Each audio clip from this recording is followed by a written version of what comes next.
एक समाज को लुभाने के लिए सनातन को कैसे बेइज्जत किया जाए, सनातन पे कैसे प्रहार किया जाए। मुझे तो शक है कि ये यदुवंशी है कि नहीं है। जो खुद बेल पे हैं वो जेल की बात कर रहे हैं। अगर ये नौकरी दी तो नीतीश कुमार जी क्या कर रहे थे। नमस्कार, आप देखना शुरू कर चुके हैं फर्स्ट लुक बिहार। मैं आदित्य आपके साथ। लोकसभा चुनाव का आगाज हो चुका है और ऐसे में सभी पार्टी अब अपनी अपनी कमर कस ली है। और बात करें मुजफ्फरपुर लोकसभा सीट की तो महागठबंधन की ओर से सीट बंटवारे में यह कांग्रेस के खाते में गई है। हालांकि अभी तक उम्मीदवारों की नाम की घोषणा नहीं हुई है। अभी भी कांग्रेस के जो उम्मीदवार है उनके नाम में पेच फंसा हुआ है। तमाम मुद्दों पर बातचीत करेंगे। हमारे साथ बीजेपी के प्रदेश मीडिया प्रभारी प्रभात मालाकार जी है। सबसे पहले तो आपका स्वागत है हमारे चैनल। बहुत बहुत धन्यवाद। और अच्छा, क्या कहेंगे, ये लोकसभा चुनाव का अब आगाज भी हो गया है। सभी पार्टी अब अपने अपने क्षेत्र में भी जो उम्मीदवार है वो घूमना मतलब निकलना शुरू कर दिए हैं। लेकिन मुजफ्फरपुर लोकसभा क्षेत्र की अगर बात करेंगे तो यहाँ से कांग्रेस के खाते में यहाँ से जो है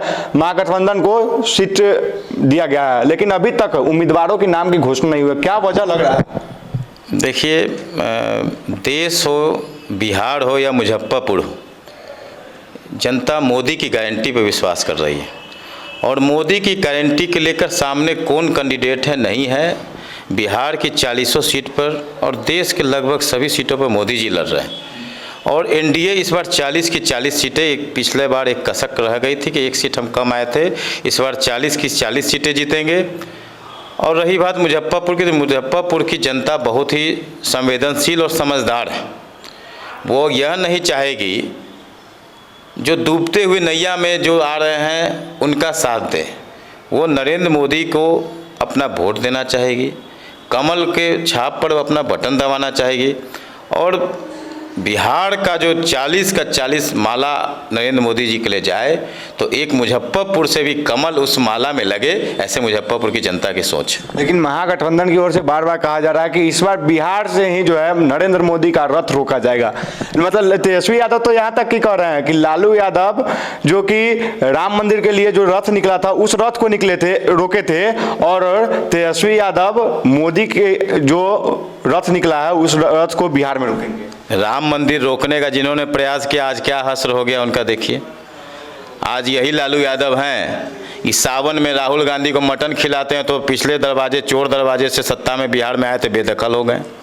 आज यही तेजस्वी यादव हैं कि देखिए अभी नवरात्र चल रहा है और मछली खाते हुए अपना फोटो शेयर करते हैं। वो तो बोले आईक्यू टेस्ट कर रहे हैं, तुष्टीकरण की राजनीति कर रहे थे। कोई आईक्यू टेस्ट नहीं कर रहे थे। अगर ये 8 तारीख को भी अगर उन्होंने खाया तो 9 तारीख को रात में क्यों ट्विटर डलाया। अगर 8 तारीख को ही खाया तो 8 तारीख को भी महाल्या था, मंगलवार का दिन था। तो आप तो तुष्टीकरण की राजनीति कर रहे हैं। एक समाज को लुभाने के लिए सनातन को कैसे बेइज्जत किया जाए, सनातन पे कैसे प्रहार किया जाए, सनातन की कैसे धज्जियां उड़ाई जाए। मुझे तो शक है कि ये यदुवंशी है कि नहीं है। लेकिन तेजस्वी यादव कह रहे हैं कि लगातार ये लोग एजेंडा तय कर लिए हुए हैं, मुद्दा की बात नहीं कर रहे हैं। बार बार जो है भटका रहे हैं लोगों को, यहाँ से भटका रहे हैं बार बार। कौन भटका रहा है? भाजपा वाले लोग। यही भाजपा वाले लोग न लटकाने का काम करते न भटकाने का काम करते हैं। भाजपा वाले लोग जिसका शिलान्यास करते हैं उसका उद्घाटन भी करते हैं। पूरे देश में 7 किलोमीटर प्रतिदिन सड़कें बना करती थी, आज 35 किलोमीटर प्रति सड़कें बन रही हैं।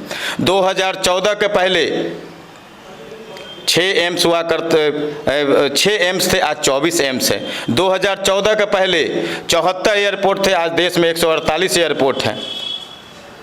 आज हम विकास को भी देख रहे हैं और आस्था को भी देख रहे हैं। और महागठबंधन को तो हताशा निराशा के में कभी मीसा भारती अलवल जो खुद बेल पे हैं वो जेल की बात कर रहे हैं, कभी जानवरों का चारा खा जाते हैं, कभी नौकरी देते हो तो गरीबों का जमीन खा जाते हैं और गरीबों को मसीहा बने। कैसे गरीबों के मसीहा हैं?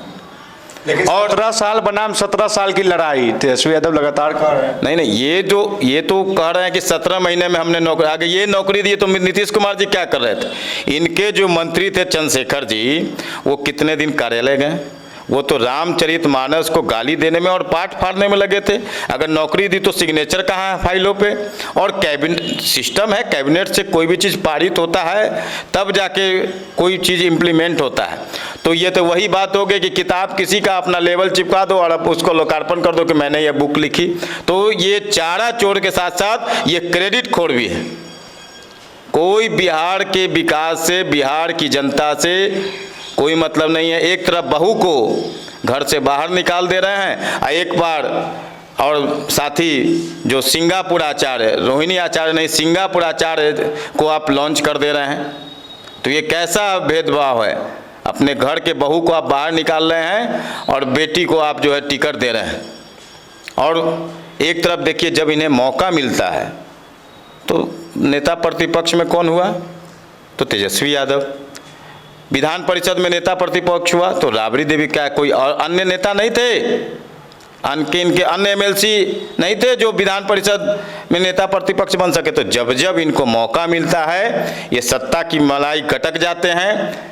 ये भ्रष्टाचार का प्रतीक है। राष्ट्रीय जनता दल नहीं, राष्ट्रीय जंगल राज दल है। और जब जब मौका इनको मिलता है इंडी गठबंधन के लोग को, महागठबंधन के लोगों को, तो बिहार और देश के लोगों को ठगने का काम करते हैं, लटकाने और भटकाने का काम करते हैं। लेकिन कि जो परिवारवाद की मुद्दा, एक लगातार परिवारवाद को लेकर के चर्चा हो रहा है। और लेकिन मतलब तेजस्वी यादव के द्वारा एक बात कहा गया था, जब प्रधानमंत्री नरेंद्र मोदी बिहार दौरे पर आए थे, जमुई में अपने सभा को संबोधित कर रहे थे, तो उनको लेकर के कटाक्ष किए थे। कहते कि जमुई में वो अपने पार्टी में परिवारवाद नहीं देख रहे हैं। वहाँ से एलजेपीआर को वहाँ से टिकट दिया गया, मतलब 5 सीट मिला है जिसमें जमुई भी एक शामिल है। और वहाँ से चिराग पासवान के जीजाजी अरुण भारती जी को वहां से उम्मीदवार बनाया गया। तो उसमें परिवारवाद को उनको नहीं दिखाई देता अपने अंदर। देखिए, देश आज मोदी की गारंटी पे चल रहा है। लोगों को यह विश्वास है कि मोदी जी के एनडीए के द्वारा जो भी कैंडिडेट हैं वो कहीं ना कहीं से बिहार के विकास की गति को और तेज करेंगे। और जनता के विश्वास पे खड़ा उतरने को लेकर सारे कैंडिडेट कटिबद्ध हैं। आप एक तरफ देख लीजिए कि एनडीए के जो गठबंधन के जो कैंडिडेट हैं, एक तरफ महागठबंधन के जो कैंडिडेट हैं, दोनों में कितना फासला, कितना अंतर आपको खुद दिख जाएगा। और दिन दूर नहीं है, 4 जून 400 पार देश में और बिहार 40 की 40 जीतेगा, इसमें कोई दो मत नहीं। बिल्कुल। तो आपने सुना, हमारे साथ बीजेपी के प्रदेश मीडिया प्रभारी प्रभात मालाकार जी थे। इन्होंने साफ साफ कहा कि इस बार फिर से मोदी की गारंटी रहेगी और 40 जो बिहार के 40 लोकसभा सीट है सभी पर मोदी जी खुद लड़ रहे हैं। यानी कि जो प्रत्याशी बनाए गए हैं, यानी कि दूत बन के आए हैं, मतलब मोदी की दूत कहीं ना कहीं। और जो मुद्दा रहेगा विकास के मुद्दे पर इस बार चुनाव होगा और एक बार फिर देश में मोदी जी की सरकार बनाई जाएगी। तो इस तरह के तमाम खबरों के लिए देखते रहिए फर्स्ट लुक बिहार।